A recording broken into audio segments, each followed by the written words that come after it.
సాయిరామ్,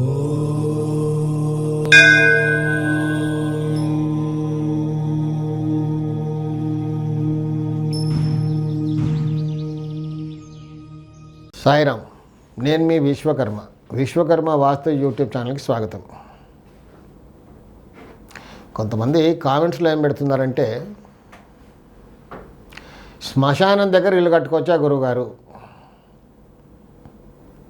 మరి కొంతమంది మీ వీడియో చాలా బాగుంటున్నాయి, సూపర్ అండి అని కొంతమంది. చాలా థ్యాంక్స్ అండి, ఎందుకంటే మీ కామెంట్స్ వల్ల నాకు కొంచెం ఎంకరేజ్మెంట్ ఉంటుంది. ఇంకా మరీ వీడియోస్ చేసే వీళ్ళు కూడా నాకు సంతోషంగా ఉండి ఇంకా ఎన్నో వీడియోస్ చేస్తూ ఉంటాను. కానీ చాలామంది ఈ మధ్యకాలంలో ఏం అడుగుతున్నారంటే, కొంతమంది కామెంట్స్ పెడుతున్నారు, కొంతమంది ఊరికే ఫోన్ చేస్తుంటారు. కామెంట్స్లో రాయండి అంటే, అది కాదు గురువుగారు, మేము ఫోన్ చేసి మిమ్మల్ని అడుగుతున్నాం కదా అని. శ్మశానం దగ్గరగా ఇల్లు కట్టుకోవచ్చా? ఎందుకంటే సిటీ బాగా పెరిగిపోతుంది కదా. ముందు శ్మశానం ఎక్కడ, ఊరు బయట ఎక్కడ ఉండేది. ఇప్పుడు శ్మశానం మధ్యలో అయిపోయింది, మనం ఎక్కడ ఊరు బయట వెళ్ళిపోతున్నాం. గవర్నమెంట్ కూడా శ్మశానానికి చాలా ఫండ్స్ కూడా క్రియేట్ చేసి ఇచ్చింది ఆ మధ్యలో. శ్మశానాన్ని ఒక గార్డెన్గా క్రియేట్ చేశారు.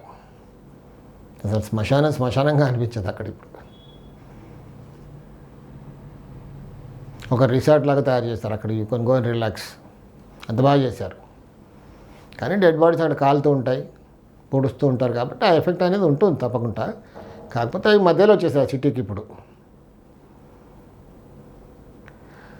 శ్మశానాలు ఎక్కడుంటాయి, ఎలాంటి స్థలాల్లో ఉంటాయి అనేది ముందుగా చూద్దాం.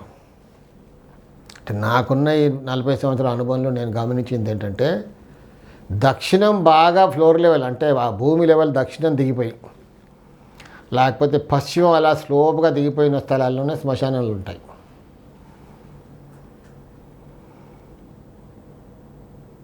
అక్కడే అలాంటివన్నీ జరుగుతూ ఉంటాయి. అక్కడ వెళ్ళి శ్మశానాలు కూడా మీరు చిన్నగా ఒక చిన్న రీసెర్చ్ చేయొచ్చు. అక్కడక్కడ శ్మశానాలను మనం అప్పుడప్పుడు వెళ్తూ ఉంటాం కదా, ఎవరో వెళ్ళిపోతే మనం వెళ్ళాలి కదా బట్టి కొంచెం గమనించండి. అలాగే ఉంటుంది, దక్షిణం డౌన్ అయినా ఉంటుంది, లేకపోతే పశ్చిమం డౌన్ అయినా ఉంటుంది. కొంచెం నైరుతి కూడా పెరిగి ఉంటుంది, ఈశాన్యం కట్ అయి ఉంటుంది. అలాంటి స్థలాల్లోనే మనం శ్మశానాలు అంటూ ఏర్పడుతూ ఉంటాయి సాధారణంగా. అదంతే, అలాంటి స్థలాలని ఎవరో ఒకరు శ్మశానంగా మార్చేస్తారు. అప్పుడు అలా వస్తున్నాయి కూడా. కొంచెం చిన్నగా వెళ్ళి అక్కడ రీసెర్చ్ చేస్తే మనకు అర్థమవుతుంది. సో శ్మశానానికి కాంపౌండ్ వాల్స్ అంటూ ఇప్పుడు కడుతున్నారు. అప్పుడేమో ఓపెన్గా ఉండేది. సో మనం చుట్టుపక్కల చాలా ఇళ్ళు కట్టేశారు. పెద్ద అపార్ట్మెంట్స్ కూడా కట్టారు. కొన్ని చోట్ల అయితే పెద్ద స్టార్ హోటల్స్ కూడా ఉన్నాయి. దాని వెనకాల చూస్తే శ్మశానం కనబడుతుంది ఉంటున్నారు.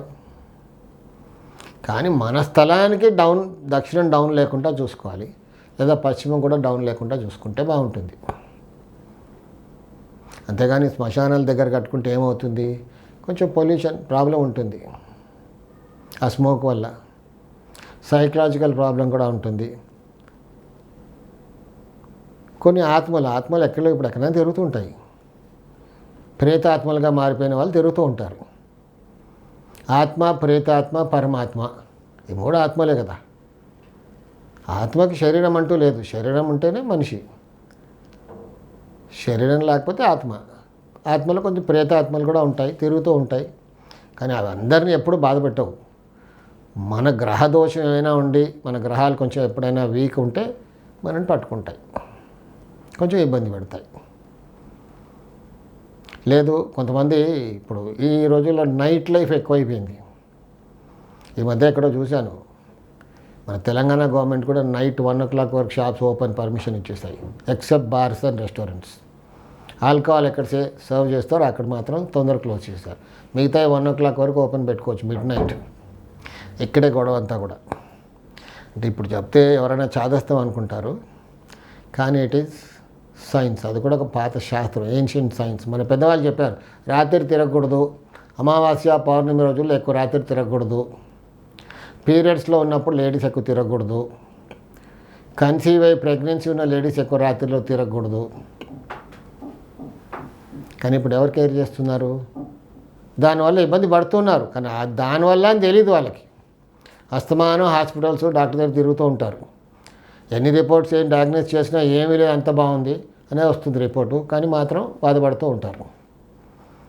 ఆ రోజుల్లో కొంతమంది డాక్టర్స్ చెప్పేవాళ్ళు, ఇది నాది కాదండి ఇంకెవరి దగ్గరికి వెళ్ళిరండి అని. వాళ్ళ దగ్గరికి వెళ్తే చెప్పేవాళ్ళు ఏదో దాటామని. కొంతమంది వాళ్ళకున్న దేవత తీసి రోడ్డు పైన వేసేస్తుంటారు 3 దారులలో. మనం అది దాటామనుకోండి, గ్రహం బాగాలేకపోతే రెండు పట్టుకుంటుంది. ఆ దోషం తీసేయడం వేరే పద్ధతిగా తీసేయాలి. డాక్టర్ దగ్గరికి వెళ్తే అది తగ్గదు. కానీ ఈ రోజుల్లో విన్న వాళ్ళంతా చాదస్తం అని అనుకుంటున్నారు. కానీ మళ్ళీ మన శాస్త్రం మళ్ళీ వస్తుంది. కరోనా వచ్చిన తర్వాత అలాంటి ఎన్నో మళ్ళీ వచ్చేసాయి వెలుగులోకి. కాబట్టి కొంచెం శ్మశానాల దగ్గరగా ఉన్న వాళ్ళు కొంచెం కేర్ఫుల్గా ఉండి చూసుకుంటే బాగానే ఉంటుంది. పక్కనే ఇల్లు కట్టుకున్న హాయిగానే ఉంటారు. కానీ ఎటొచ్చి ఇప్పుడు ప్రాబ్లం ఏంటంటే నైట్లో తిరగడం, దాటడం, ప్రెగ్నెన్సీ ఉన్న వాళ్ళు తిరగడం, డేట్స్లో ఉన్నప్పుడు కూడా తిరగడం, అప్పుడే ఇబ్బంది. శ్మశానాల దగ్గర కట్టుకుంటే కొంచెం పొల్యూషన్ అంటూ ఉంటుంది, కానీ పెద్దగా బాధపడే అవసరం ఏం లేదు. సాయి రక్ష.